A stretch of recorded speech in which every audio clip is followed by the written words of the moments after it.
Right, we'll call the meeting to order, it's 12:30.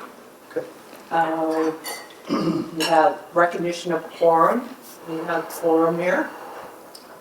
And we'll do a report by Christie on our tax asking rate, fiscal year 2027. Yeah, just made a few changes to it from the time we did the board meeting. Took a look at some of the regulations that are potentially out there. Added a little bit more into this FICA number because of some of the changes that we're making with staffing around here. That's one of our regulatory areas that we can adjust taxes for. So we did put in an asking for an increase in our tax asking of an additional $100,000. So it's basically 8.6 cents per thousand. So not a significant change to any household or anything, but it gives us a little bit of more flexibility in our covering some of the expenses for additional staffing and things we have going on because of our grants. We haven't, it's been a while since we asked for an increase. Yeah, we haven't asked for an increase for years. That's And what I was thinking. we've really, the last 3 years have decreased our taxes because the valuations, we didn't even bring it, we just kept our dollar amount the same. And then we saw a decrease this year because we weren't paying as much out for ambulance because of the essential service tax. So those are some things that have brought it down, so. It's not a massive increase, but it just gives us flexibility as discussions move forward in other areas or, like she said, staffing or whatever.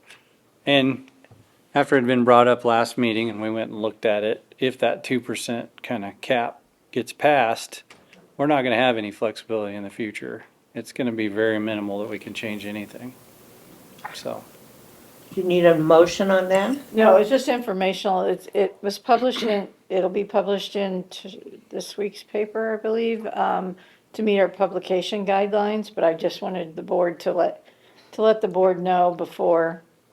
If there's any opposition to, if any of the board members don't agree with it, we can always approve when we do our meeting in March in February we can never go higher than we publish, but we can always go lower. So if there was some strong feelings about leaving it at what we originally proposed, we can have that discussion at the board meeting. Does anybody have any further questions or clarification for this? And then action one, the consideration of the exciting MRI construction project. Yes, I'll probably be the lead on this a little bit. As you're aware, we received the Rural Health Transformation Grant. We requested a portion of it to cover the in-house MRI. So the dollars that we put into that for cover the MRI, which is about 1.49 million. Some renovation has to be specifically related to access to the MRI. So some of the work done kind of in our entryway and such would be covered by this grant. And then any administrative costs associated with the MRI, which includes advertising, any of our overhead work and such. So about, what is that, about $1.8 million roughly? 1.9. So a couple of conditions are we have to spend all of that money by September 30th of 2027. Which, kind of tight, what's that, 20 months, maybe 18 months or so. So pretty aggressive. But so things have kind of been started. We're looking in May just to get some ideas. At that time, we're considering an in-house MRI. But currently the diagnostic imaging staff is looking at different MRI options. Overall, they want a 1.5, it's T is Tesla. I thought it was ton, but it's Tesla. A wide bore MRI. They also, additions to it are a dedicated breast coil to help identify breast cancer and such, more imaging for women, and then also prostate specific software. So a lot of the additions are cancer focused items. It seemed like the grant overall had a big emphasis on cancer and identification, mitigating. So as part of that, they are scheduling site visits to go look at all the different options of entities that have, there's three different MRIs that they're looking at right now. So, but then with that said, we need a location to put the MRI. So just to kind of go back to that screen a little bit, so the question has come up, the process we're going through right now is what they call the negotiation process with the state. They go more into fine tune of what we applied for under grant and just double check that it's allowable through the grant and CMS is gonna approve it and all of that stuff. So we're going through that process currently with all of our grants we got. And then the question did come up about an open MRI, because some people claustrophobic with an MRI.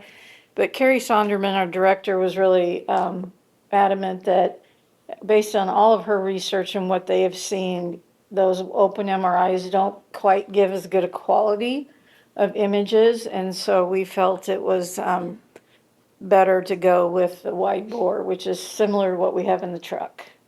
But it will be in a building. Yeah, and it'll be an improvement over the existing MRI. Yeah. And you say you're looking at three different ones? These are three different manufacturers? Yes, or three- correct. Okay. Yep.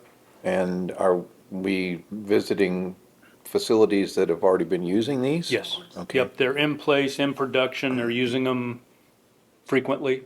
I wouldn't say daily, but they are using them frequently. So that gets the idea of the usability, the image clarity, and anything else they want to ask and validate. Well, and I talked to Carrie, I said, when she goes to these places, be sure to talk about service. Because to me, that's always the big thing. You can get a cheaper, even a really good quality MRI or whatever piece of equipment. But if your service rep is terrible, it doesn't really matter. You need somebody who responds quickly. Because obviously there's going to be some ongoing recurring costs to maintain it, Yep. not just, the staff to operate it. Sure. And everything else, so.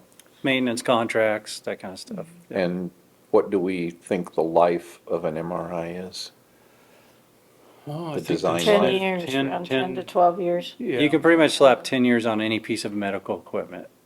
Now, we use them past 10 years more often than not, but 10 years is kind of the life expectancy of just about any piece of medical equipment you buy. And the one that comes here, which is a mobile unit, are we looking at something that is similar or possibly the same manufacturer as what makes that, or? Well, look, Yeah, I think that's one of the brands that they were gonna look at. Okay, all right, I was just kind of curious, because, I'd say more than likely ours is gonna be a better, because I'm sure Yeah. the one on the truck is an older unit. Yeah, we talked about that. The renovations are limited, and so that's really what they'll discretionarily go through.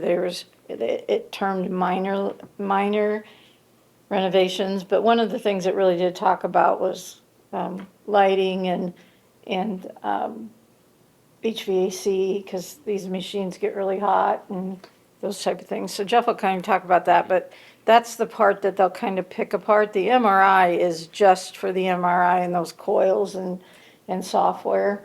So there shouldn't be any question really that they would, I mean, we had quotes for those because we've looked at them several times.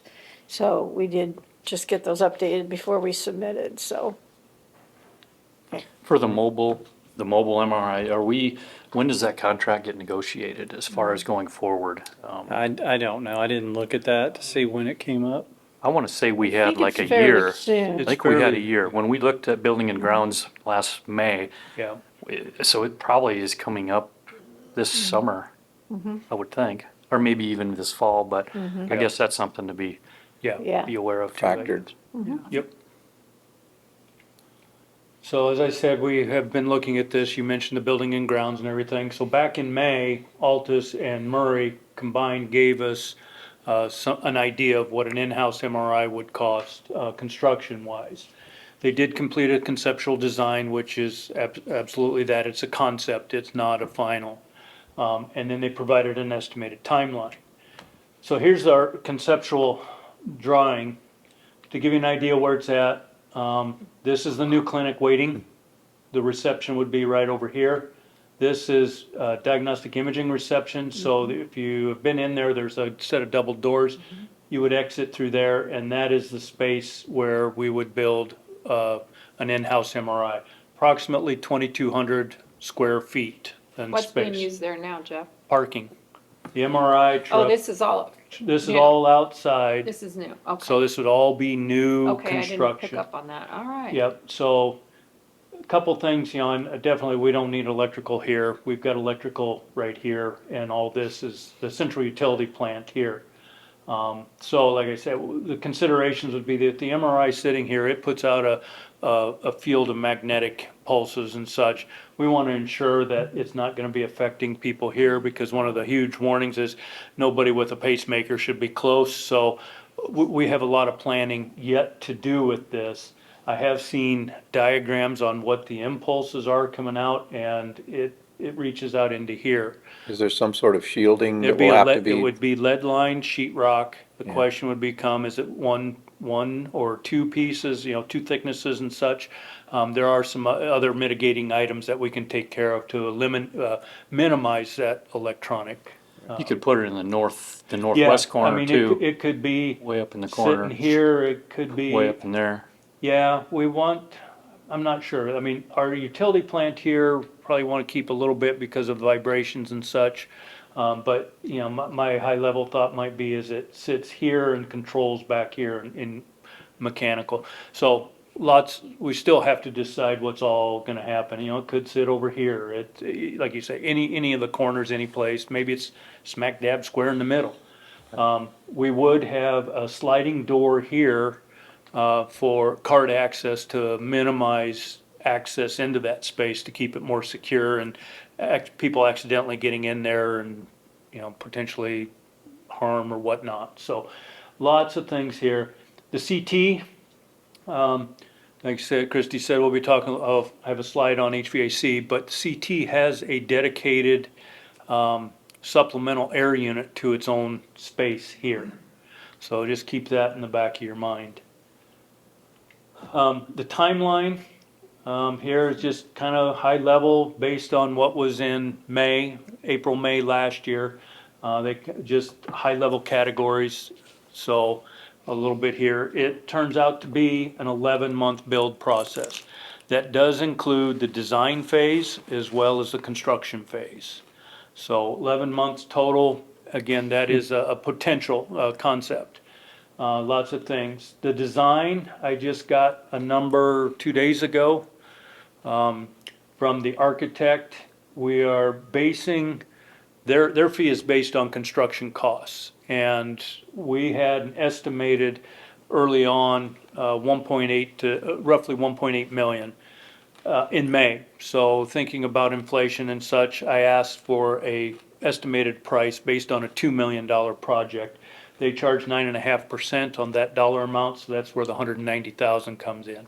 That will change. We don't know what the GMP or the guaranteed maximum price is, and it will be adjusted higher or lower based on what all the work will be on the project. Some other additional considerations. As I mentioned, this is our utility plant. Right here, literally sitting right there, is the HVAC unit for diagnostic imaging. It's 9,000 CFM, cubic feet per minute, of air pushing through. It's currently at the capacity is over 7,500 cubic feet being utilized today.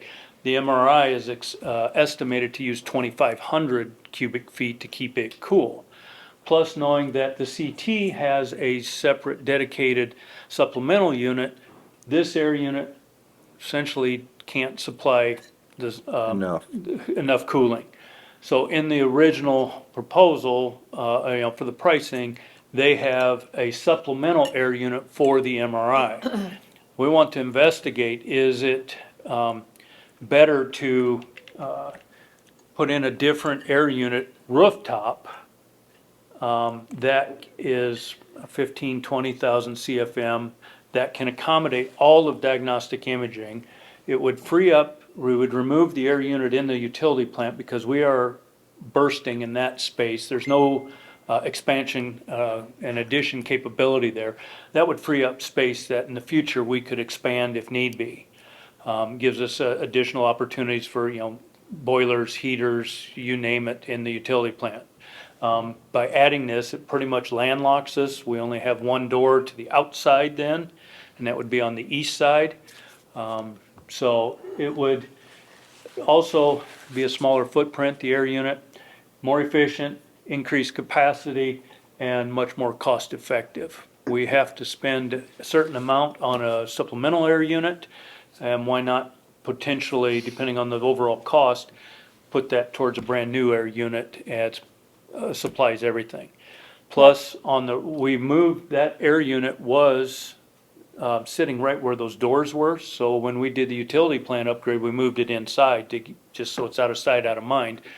We added about 100 feet of ductwork on the roof. We could put the new unit close to where above on the rooftop where the original unit was, and cut out about 100 feet of exposed venting, making it even more efficient. Like I said, it frees up future capacity. Another thing we would look at is diagnostic imaging upgrade, because on the north, we have the new look and feel from the ED and cafe expansion. On the south, we have the rural health expansion.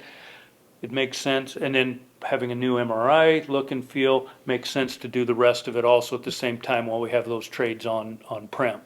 So it'd be new flooring, paint, new ceiling, and it'd fix a couple spots in the floor that are questionable right now. And those are the areas that are part of that minor renovations. It's just how in depth they're gonna let us go. Are they saying, oh, we can only finish the door where the new facility is gonna come in and that's as far as we'll go? Or if they will let us tie into the Yeah. whole facility in there. And But with Jeff, the- that AC, that unit there is how old already, didn't you say? Yes, the air unit currently was built in 2011, so it's 15 years old. Actually, it was built in February of 11, and Makes a big difference. it does have life left to it, but the capacity's just not there. Efficiency too. Correct, Yeah. yes. Have they been historically reliable? Yes, yeah. Okay. But, as we got in, we added that 5-ton air unit to the CT space because this unit couldn't keep up with that heat exposure. So that's why there's a 5-ton air unit just for that one room. This way we could get a more efficient, ultimately in the long run, reduce our expenses. But when I believe it was mentioned last year about when the rural health clinic expansion was done, there were, some provisions were being made for this eventuality, or, I mean, now that it's becoming going to be a reality. Yeah, back when we did our central utility plant, we had our plans for the rural health clinic. MRI was included with that, emergency department was. So our cooling capacity out in the condenser farm will accommodate this unit. It's just the air flow, the air pushing of the Okay. air, we don't have that volume. So yeah, so a lot of it was, and we originally planned for a 4th condenser, but it really messed with the helipad, so we took that out, and we've added, knowing we need a 3rd one for the current expansion, but, so, But as far as power consumption and the current electrical utility demands on it, that's all accommodated for? yeah. In fact, on that, currently, right here, is the connection for the current MRI, so the power is in that space. Just to the east of the emergency department, the ambulance garage, you see some equipment out there. That is also the same hookup. So during construction, the MRI truck will park there, plus we still have the PET CT that comes every now and then. It will still park there, and we're able to use that mobile then at that point. So. Jeff, while you've got that up, Uh-huh. I understand if I need an MRI and can walk, but I don't know if this happens, but if I'm in a hospital bed, how do you discreetly get me to that area? That's a challenge. I mean, we don't have really any back office hallways to transport patients covertly, so to say. Yeah.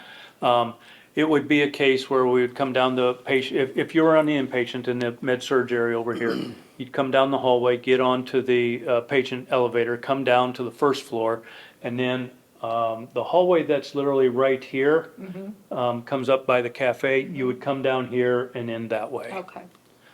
So, Oh, yeah. So there is a kind of a back way that it's Yeah. not just through the main by the Right. coffee shop and down Yeah, there. You're yeah. not coming down that way. Less exposure, but, yeah. you're still exposed, but yeah, it is we try to minimize it. And you know, where we would see it more too is if somebody comes into the ER ER. with stroke-like Yep, symptoms and stuff like that, and that's where they'll come all back way that yeah, way, they will. and pretty Okay. much.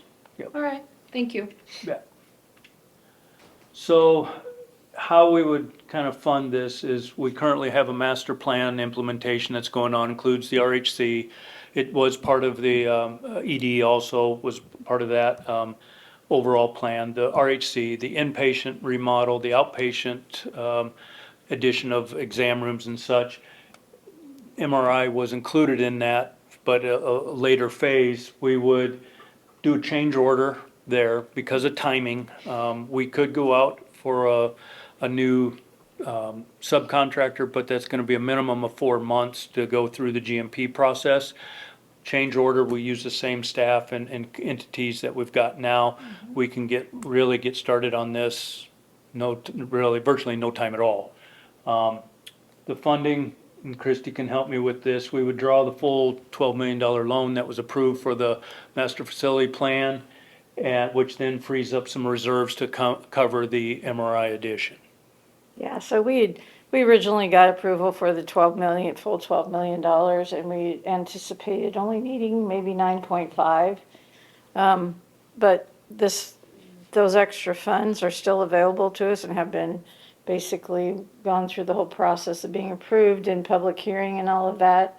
And quite honestly, I've been talking with Mid-States about it because they hold the overall arching loan, and they've really pretty much given us a really good rate on that if we, and we had always even talked about getting it to supplement our reserves anyhow because of some of the comments that, you know, worried about cash flow and cash on hand and that kind of stuff. So it's a great, for a minimal cost, we would be able to get that additional $2 million. Okay. And that should pretty much cover the cost of the construction. Yeah. So the grant wouldn't pay for any construction costs other than those minor renovations, but it would pay for the equipment, so. So what we'd ask for today is for the board to approve, or provide the approval to move forward with the design of the MRI space. In the future, we would be coming back for approval of actually purchasing the MRI and the construction costs when we know specifically what they are. And the grant was 3 million? 1.9, Yeah. so Oh, it covered, see how I do that? We like your number better. yeah, The total amount of That was grants the we got ED. was more than ED was that. 3 million, right? yeah, Tell me Yeah. 3 So- million somewhere. yeah. See if I have- So just to kind of talk about those grants, we did get all four grants that we applied for. So the Better and Best for equipment was the MRI. We did Better and Best for recruitment, so we could get, we got a grant for recruitment and retention for a provider. So we requested for an OBGYN. The state seems to be really flexible with that. If we happen to get a family practice OB doctor that gets on board first, we can use it for that. We just need to amend our agreement with them, and they're fine with that. It doesn't pay for any recruitment costs. It's really retention and sign-on bonuses, relocation. It's to get that provider here, and they're really looking for us to bring providers to rural Iowa that are not rural Iowa. I mean, that's what they're really looking for in these grants. And then the second grant is for an RN, and for that grant, again, that grant can pay for wages, and they're only a year, but we have to report out data on these for 5 years. Okay. But they'll pay for their sign-on bonus, a retention bonus, a relocation, and some of their salary, because $120,000 for a retention bonus or something for an RN is out of the market. So they'll cover part of the cost of that, where the rest is, those are each $120,000 for 1 year.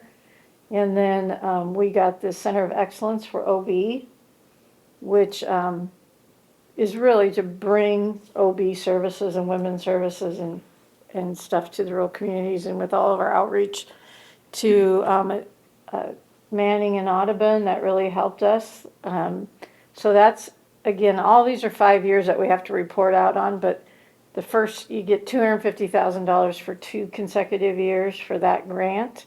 And I just gotten the notification from the state contact person, and she made the comment that our grant was exceptionally written. So she was very complimentary and thought that we had a really dedicated staff that were really dedicated to maternal care in Iowa. So that will be used for a multiple of equipment that's needed for our outreach, equipment we need here to communicate, training for those, some RN salaries, just a lot of, it's OB equipment really. So when we get the MRI, I know we talked about there's gonna have to be some specialized trained people. Mhm. Is part of that either staffing or training? Could it use that function at all? We will train some of our existing radiology techs, but we anticipate, we did a cash flow, we did a sustainability study back in June that showed, this is what we pay for MRIs and pay out for the truck for MRIs. This is what we make, what's our leakage out of our market for people that are going to other MRIs similar to a truck. So, I mean, they're really not coming here just because of probably scheduling issues. And that didn't even include the people that were going just because they didn't have to go to a truck. So there is potential for growth there. And we figured in for an MRI tech, it's gonna be a weekly, they're gonna be here during the week. We're not gonna have 24/7 hour coverage, but we can train some of the other techs, and that training is included in the administrative costs. Okay. But it all was we showed that it was sustainable. We had to prove that in the grant application too. We had to do the financials to show that it was gonna be sustainable. And Because basically, the grant you have covers the cost of the MRI, but then we have this other nearly equal amount to do the construction to make it, to house the MRI and do all of that. And then, you're spending all that money in parallel while still, having the mobile MRI services. But then, once you get established, then that cost will go away, and it will probably help offset some of the costs of maintaining the MRI as well as potential additional staffing. Yep, that was all figured into the projections. On the RN, Christie, are we held to any salary on that, or is that our decision? When you said they will, They'll contribute, it's up to $120,000. but so we determine what. We can determine Okay, that. because sometimes that, And yeah. really, we're looking at another part of the grant was for coordination of care. Because, Okay. I mean, it's all about getting rural services out here to Yeah. the rural areas. And so sometimes we can get the providers out here, sometimes we can't. And we have to refer them on to a city provider. It's all that continuity of care and making sure that everybody gets worked through all these different systems for patient coordination. And so that's kind of what we're really looking at, which is kind of a specialized Overall, field. yeah. So, yeah, we'll have to make that determination. We are gonna advertise for that position here shortly. So, Okay, cool. So I move the approval of the design work for the new space to house the MRI within that $190,000 estimate. Look for information to come on that once Yep. we know more cost information. I'll second that motion. We have a first and a second. We all indicate aye if agreeing. I, Any opposed? Pass. All right, thank you. 5-0. it's $2.7 million, I forgot to say that. In total, it's $2.7 million that we got for these grants, so it's Yep. pretty good financial. That is pretty awesome. That's Yeah. excellent. Very good. Fantastic. you guys come up for air and then you go right back I out. know. I move to adjourn. I'll second. Motion to approve, to adjourn. And a second, all in favor, say aye. Thanks, everybody. Yes, awesome. Thank you, guys. No, thank you, Terry.